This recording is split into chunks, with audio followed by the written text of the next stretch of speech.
everybody, this is Raul with Bass Musician Magazine, and today we are on location in good old Portland, Oregon, and today we have the great honor and pleasure of chatting with bassist with the band Jungle Fire, Joey Reina. Yeah. So, Joey, it's so great to get a chance to meet you. We just got to enjoy their show tonight, and I'm going to have you tell us about your beginnings. Tell us about how you got started with bass and all that. How I started with bass? Yeah. I started, actually, I was playing violin at the time in 8th grade, and there was an opening up in the bass section, and I thought it was the coolest thing. So I practiced. I took a bass home and I practiced really hard, on it, and I got like second chair, out of the group, and ever since then it's been love. It's been going on 25 years now, I think. Yeah. I think you're pretty seriously committed to it by now. Yeah. That's it. Yeah, that's my instrument for sure. Yeah. Gotcha. Yeah. And so from the early years, what got you progressing into the Latin fusion kind of genre where you are right now? It's kind of a long journey. I mean, because I started off in orchestras, and then from there in high school I met my buddies that I played my first band, electric bass. Okay. We played like punk rock and I use the word funk loosely. Sure. So we were doing that, and then from there we got really into hip hop. And I owe really any of my musicality to hip hop. And I know it's a weird thing to say, but it opened up so many genres and artists and just a way of thinking that I never had before. Gotcha. And then so from there you get into funk and soul real deep, and reggae, and eventually led into Latin music, and then that was the beginning of that. Once I discovered Fania and all the fun stuff there, and then dig into the Cuban stuff, and met the right guys in LA and put this project together. Very cool. Yeah. And this group, you guys came together, how did that happen? How did that come together? Well, there was the rhythm section, me, drums, and guitar, that we played in another band together. We've been playing for a long time.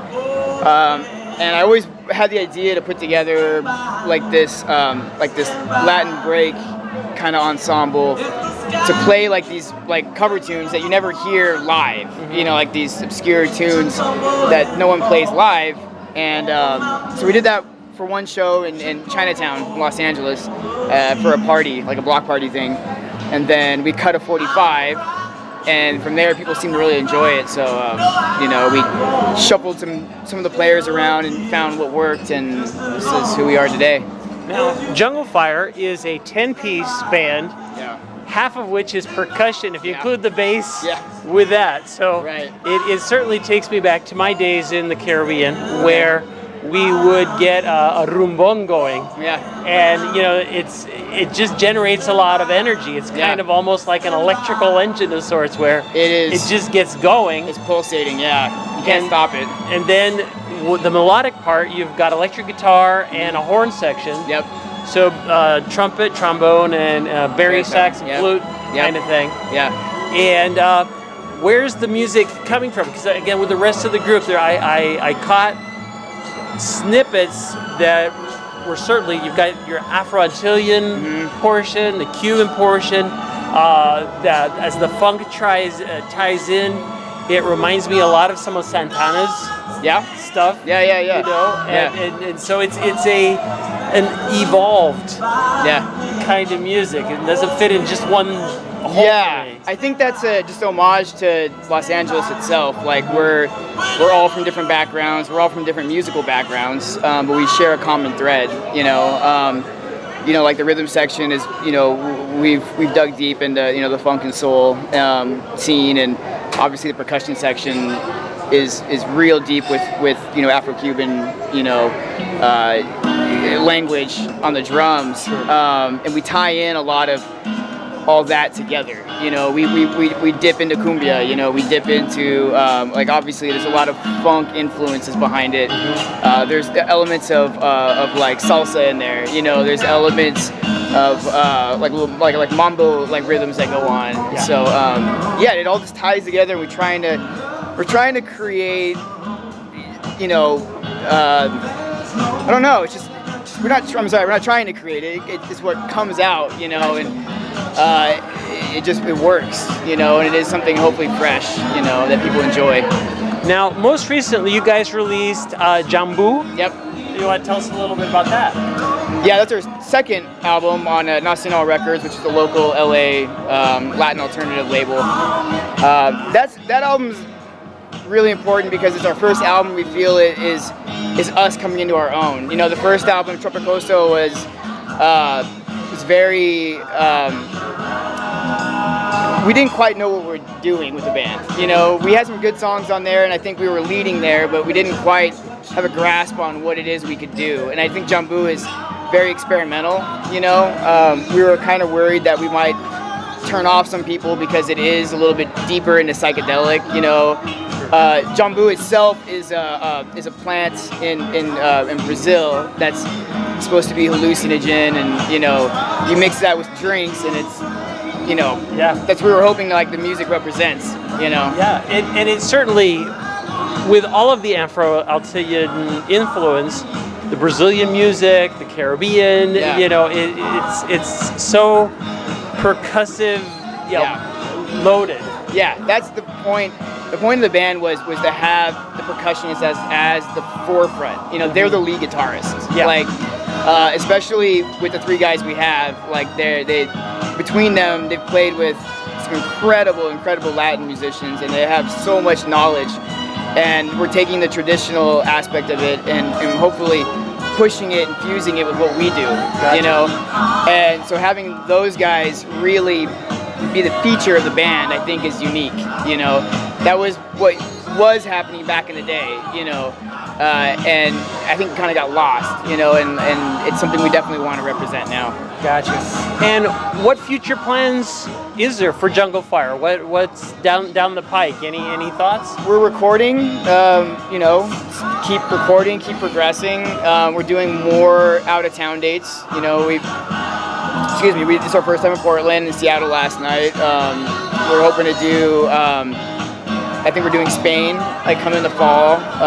We've already done the UK. We'd like to just do more, you know, more festival dates, more out of town dates, and, you know, reach the masses. Very cool. Yeah. And if people want to know, just in case they're going, hey, I might like to see these guys, where would be the best place for them to look it up? Check out junglefiremusic.com. That's our website. It's always updated. You know, you can catch us on all the social media, Instagram, Twitter, all that stuff. Gotcha. But I would say the website's the most comprehensive as far as tour dates and all that. Very cool. Yeah. Now, of course, I would be remiss because as every bassist has to know a bit about gear. Yeah. Tell me about what you're playing. I saw 4 strings. Yeah. I'm a very passive player. I have a 4-string 1974 Gibson Ripper. Okay. I haven't changed my strings in over 10 years. I caught it with that reggae bit. I'm going, okay, yeah, that sounds about right. It's flat. They're flat wounds. I have no idea what the brands are anymore. I know it's not all one brand. It's the mixture. But by now it doesn't really matter because they're all beaten up. I've never changed the electronics. I've never gotten it cleaned because I'm just afraid it's going to lose that juju. I use that. My rig, I don't, because we play out so much. I don't really have. I mean, standard SVT to me is perfect. Sure. I like a 15-inch cabinet. It's because I don't like the punchiness of 10s. 15 has a nice round. You know, I try to emulate like the old Ampeg baby bass. Yeah. Like that's kind of my go-to like sound. You know, like try to get that. Yeah, I use a pedal sometimes. I don't have it tonight, but I use a Maleko brand Diabolic fuzz pedal to get some real thick, fuzzy bass. Any bass player looking for a fuzz pedal, that's the one I recommend. It's so cool. Very cool. But mine burned out of me last night, so gotcha. Don't have it tonight. Yeah, but that's it. I mean, I'm basic. That's all I use. That's it. You know, a lot of times, I know I could get, there's always 2 sides of every coin. You've got a lot of people that will have like a briefcase full of pedals and stuff. Yeah. And there was an old saying that they used to use, you know, back in the day that good carpenters don't need many tools. And so if you show up with your hammer and, and your saw, you're going to build what it is you need to build, you know? So. You know, but I think it's just depending on the job you have. Like, you know, in this band, I mean, in my personal taste, I don't feel like the bass needs too much. Like, I like the bass being the bass, you know? But I do completely understand and respect, you know, the progression, you know, that there is now. Totally. Especially like fusion guys, you know, they're just, and there's like a lot of rock guys too. Oh yeah. Are using some really cool stuff, and that's, you know, that's great. Oh yeah. But for what we do, and for like my taste in general, is I like it just, you know, simple. Gotcha. You know, and it has more of a traditional feel to it. You know, so you're not trying to, even if you mention psychedelic, you're not, you know, going all Hendrix on it. You don't need to. Yeah, you don't need to. Like, you can really just stick to it. You know, I think that's the aesthetic of the band in general. You know, we do what's absolutely necessary. Like, you know, everyone knows their role, especially with 10 guys. There's no room to be flamboyant. You know, as a bass player, I forgot who said it, but there was a good quote that said, I think it was like the best bass solo is the one that never happened. You know. Well, there you go. And I abide by that, because in our band, it's like our rhythm section is absolutely the background foundation. You know, there's the percussion is taking the lead. Yeah. Our guitar player is, I mean, we have two actually. We don't have another one on this run. We usually have two. Gotcha. And what they do is there's no room for flashy bass playing. You know, like, I'm just there to hold it back. Well, and a lot of people, you know, really feel that, you know, that's one of the key essential parts of bass playing is, you know, laying down the groove, holding down your part, and what I can say is somebody in the audience, you know, I could feel it punching me here, which is where I want, it's what I want from the bass. Yeah, exactly, you know? Whereas other times, if you've just got something, you're kind of going, okay, you know, I'm not feeling it. I need to feel it to make it count. You know? That's what we do. I mean, I have pretty high action on my bass too, to give it more resonance, you know, like so that's my setup. Gotcha. Well, it's so great to have a chance to chat with you. Oh, thank you. It's great. Yeah. Of course, again, people, if you want to know more about Jungle Fire, the website again is junglefiremusic.com. Junglefiremusic.com. Yeah. Check their schedule. See if they're coming to a venue near you. Make sure you catch them. It's a live show. It's really energetic. You're going to just be immersed in Afro-Antillian, funky, kind of rhythmic stuff. And if you're like the good people of Portland, even if you have no coordination whatsoever, you'll be up dancing. So yeah, I was glad to see that. It was, you know, whenever you see chairs in the audience, it's kind of like, and then, you know. They always show their love, and they dance what they're feeling. So it's great. It's fine. Yeah. Super. Well, again, thanks for taking time to chat with us. Folks, you've seen it here on Bass Musician Magazine.